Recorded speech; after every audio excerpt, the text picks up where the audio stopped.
You're sitting in the dark. The power has been out for 3 days. Your neighbors are throwing away everything in their freezers.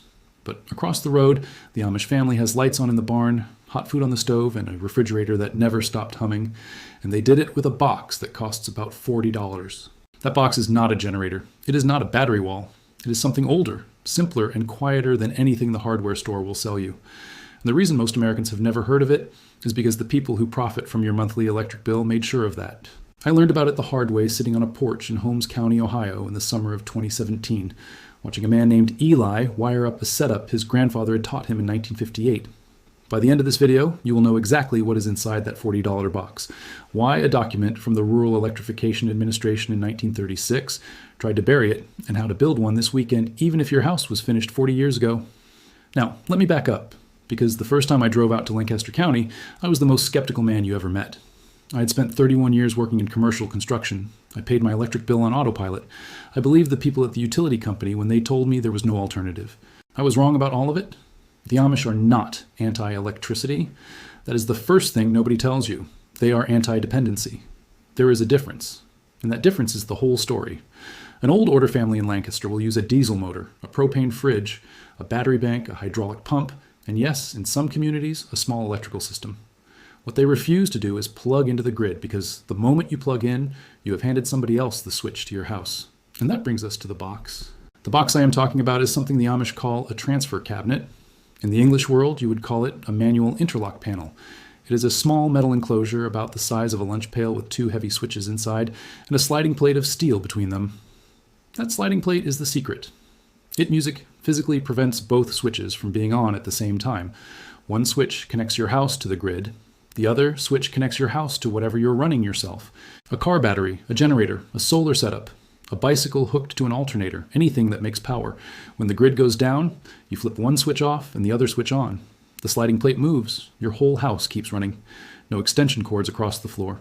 No melted refrigerators, no frozen pipes. The parts cost about $40 at any electrical supply house. The labor, if you do it yourself with a basic understanding of a breaker panel, is about an hour. Music.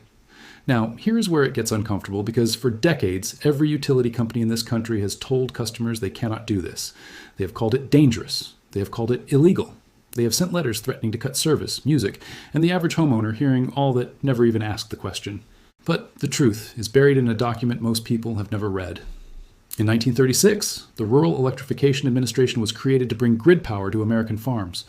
Before that year, more than 90% of rural homes generated their own electricity, stored it in lead-acid banks in the cellar, and ran lights and pumps off 32V systems. There was a whole industry built around it. Companies like Delco Light, Kohler, and Western Electric sold home power plants out of the Sears catalog. A farmer in Iowa in 1928 had more energy independence than a homeowner in Ohio has today. The REA did something extraordinary. To get federal loans for grid extension, cooperatives had to sign agreements that the new lines would be the exclusive source of power for connected homes. Self-generation was not banned outright. It was simply made financially impossible. The Delco plants were ripped out of basement by the thousands.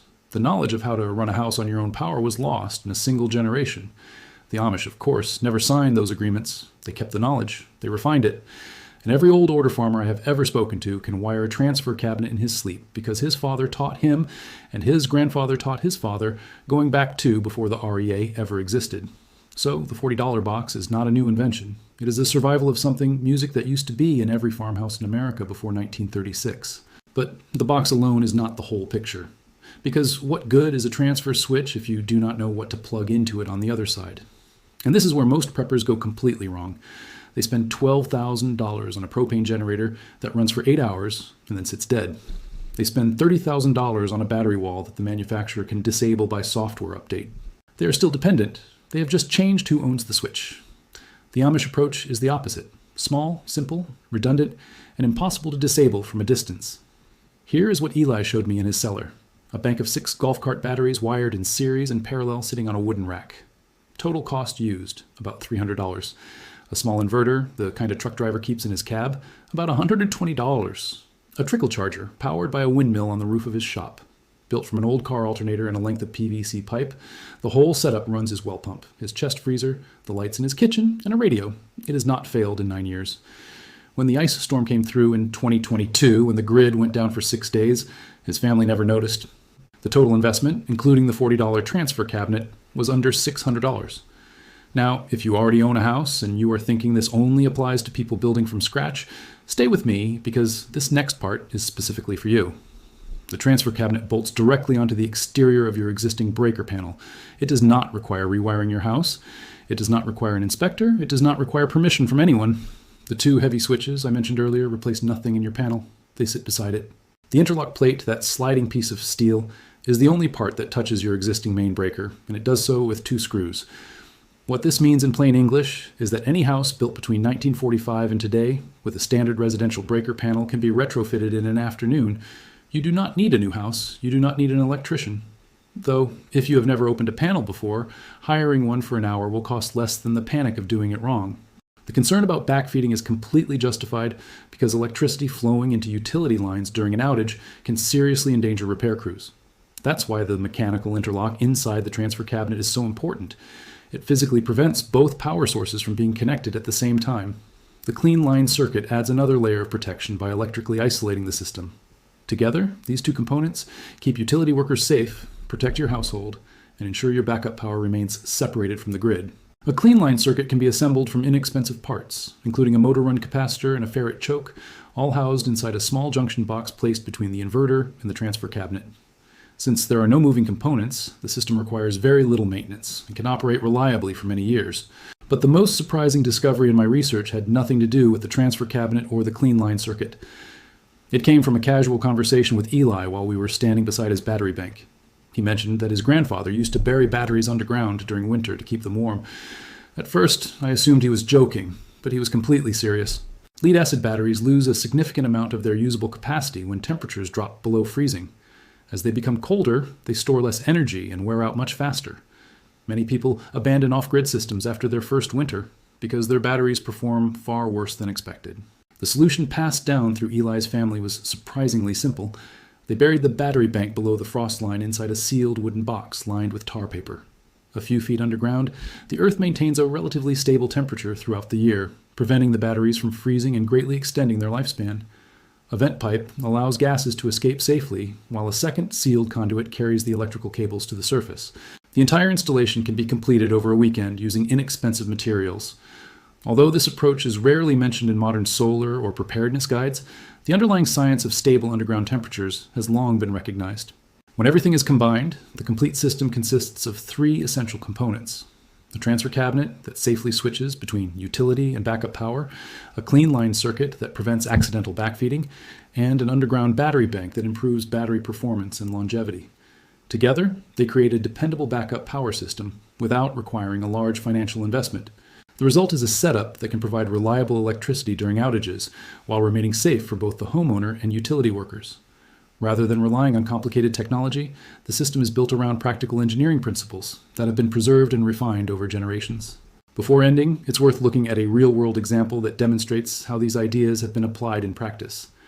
An Amish farmer in Lancaster County, Pennsylvania, has maintained dependable off-grid lighting in his barn for decades, using a combination of batteries, a small wind charger, and a manual transfer cabinet. During a major ice storm that left millions without electricity, his farm continued operating normally. The lights stayed on, the equipment kept running, and neighbors came to recharge their phones. The technology itself was not sophisticated. It was simply well understood and carefully maintained. Small wind-powered charging systems were once common across rural America because they provided an affordable source of electricity long before widespread grid access. As utility infrastructure expanded, many of these systems disappeared, and much of the practical knowledge required to maintain them gradually faded away. However, communities that remained independent continued preserving these methods. In many Amish settlements, manual transfer cabinets, battery storage systems, and wind chargers remained in everyday use long after they had vanished elsewhere. The transfer cabinet itself is remarkably straightforward. Inside are several heavy-duty manual switches, each assigned to a specific household circuit. Under normal conditions, the switches connect those circuits to utility power. If the grid fails, each switch is manually moved to connect the selected circuits to the battery bank or other backup source. There are no software updates, no complicated electronics, and no digital controls, only durable mechanical components designed to function reliably for decades. For most modern homes, only a few essential circuits need backup power: the freezer, the well pump, the heating system, and a basic lighting circuit. Keeping these critical loads energized is enough to remain comfortable during the vast majority of power outages, many of which last less than 3 days. By focusing on those essentials, instead of attempting to power an entire home, homeowners can build a practical, affordable backup system capable of handling nearly every realistic blackout scenario. Let me give you the parts list because I promise specifics, and I am going to deliver. You want a steel electrical enclosure, NEMA 3R rated, 16x 20x 6 in deep. You can find one music at any electrical supply house, or you can order from Platt or from Granger, or you can buy a used one from a salvage yard for about $22. You want 4 double pole, double throw knife switches, 60 amp rated with porcelain bases. Square D used to make these, and you can still find them new old stock on auction sites for about $18 each. If you cannot find porcelain, modern Belite switches will work, but they will not last 70 years. They will last 20. That is still longer than any automatic transfer switch, music, with a circuit board in it. You want 6 FT of 6 gauge stranded copper wire. You want wire nuts rated for that gauge. You want a roll of black electrical tape. And you want a label maker or a soft pencil. The total cost for these parts, if you shop carefully and you, music, are willing to buy used, is between $68 and $94. I said $40 in the title of this video, music, and I will be honest with you, $40 is the absolute floor. $40 is what it costs if, music, you find the enclosure at a garage sale. If a friend gives you the knife switches, and if you already have the wire on hand, the realistic walk into a store today number is closer to 90. I am not going to lie to you about that. I'm also not going to apologize for the title because the principle holds. This is dirt cheap compared to the alternatives. The cheapest factory-built automatic music transfer switch from Generac or Reliance or Briggs & Stratton starts at $429 and tops out near $1,200 for the models that handle a whole panel. And every one of those switches has electronics in it that will fail within 15 years of installation. Mine will not fail. Alum has not failed since 1947. Now let me talk about the battery bank because this is where most people get it wrong and this is where the Amish get it spectacularly right. The temptation when you're thinking about backup power is to buy a lithium iron phosphate battery pack from one of the big direct-to-consumer brands. They are seductive, they are sleek, they have an app, they cost between $200 and $4,000 depending on the capacity. And they will fail, not catastrophically. Music. They will simply degrade. After about 8 to 12 years, depending on use and temperature, you will be at 60% of original capacity, and within 15 years, you will be replacing the entire unit because the cells are not user serviceable and the battery management system is designed to make replacement easier than repair. What Elam uses, and what his father used before him, is a bank of flooded lead-acid batteries, specifically 6-volt golf cart batteries. Trojan T5 model wired in series in parallel to give him a 12 VT bank with about 400 amp hours of capacity. Each battery costs about $180 new, and music you need 4 of them for a minimum useful bank. So you are looking at $720. That sounds like a lot. But here's the trick. With proper maintenance, which means checking the water level once a month and equalizing the charge once every 3 months, those batteries will last 15 to 20 years. The lithium pack will last 12, and it cannot be repaired. The lead acid bank can be rebuilt cell by cell as individual batteries fail, which means in year 10, you might replace 1 battery for $180, and the bank keeps running. In year 15, you might replace 2. The cost of ownership over a 30-year period is less than half of the lithium equivalent. I know what some of you are thinking. Lead acid batteries are heavy. They vent hydrogen gas. They need ventilation. They are old technology. Yes, all of that is true. They are heavy. A single T105 weighs 62 lbs. You need to put them in a vented space, ideally a corner of a basement or a garage with a small vent to the outside. The hydrogen evolution is minimal under normal charging, but you do not want a sealed closet. You want airflow. And yes, they are old technology in the same way that a cast iron skillet is old technology. They work. They have worked for 120 years. They will work for the next 100. The chemistry was patented by Gaston Plante in 1859, refined by Camille Lalande for in 1881, and has been continuously manufactured ever since. Music. There is no supply chain you depend on. There is no rare earth element. There is lead, sulfuric acid, and a plastic case. You can buy them at Costco. You can buy them at Tractor Supply. You can buy them at any golf course that is upgrading its fleet, often for $50 each. Used, but still serviceable for a backup application. Let me give you a date that should make you sit up. September 2nd, 1859. That is the date of the Carrington event named after the English astronomer Richard Carrington, who observed a massive solar flare from his private observatory in Red Hill, Surrey. The geomagnetic storm that followed was the largest ever recorded. Telegraph systems across Europe and North America failed. Telegraph operators received electric shocks from their equipment. Some telegraph offices caught fire. Auroras were visible as far south as the Caribbean. In Colorado, gold miners woke up at 1 o'clock in the morning and started making breakfast because the sky was so bright they thought it was dawn. If a Carrington-class event hit the modern grid, and the National Academy of Sciences released a report in 2008 estimating the consequences, the United States would lose between 300 and 2,000 of its largest transformers. These are not transformers you can replace overnight. The largest grid transformers are custom-built mostly in South Korea and Germany with lead times of 18 to 24 months under normal conditions. Under post-Carrington conditions, with global demand spiking and supply chains disrupted, the lead time would be measured in years. The report estimated that recovery would take between 4 and 10 years and that the death toll from cascading failures, water systems, hospitals, food distribution would be in the millions. I'm not telling you this to scare you. I am telling you this because the engineers who build the grid know it. The insurance industry has modeled it, and the response has been essentially nothing. There is no national hardening program. There is no federal mandate to install grids, scale protective devices, even though they exist and have been demonstrated to work. The technology to protect the grid against a Carrington event has been available since the late 1970s. The estimated cost to harden the entire United States grid is between $2 and $4 billion.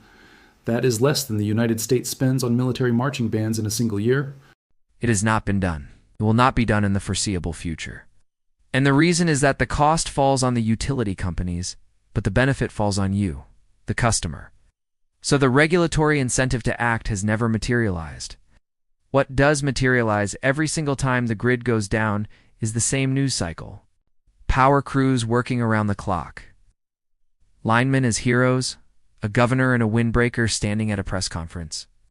And then a week later, a quiet announcement from the Utility Commission about a rate increase to cover storm hardening, which will not actually harden anything against the kind of event that actually threatens the system. You will pay more. You will get the same thing. And the next time it goes down, you will sit in the dark and you will wonder why no one ever told you about a knife switch and a battery bank.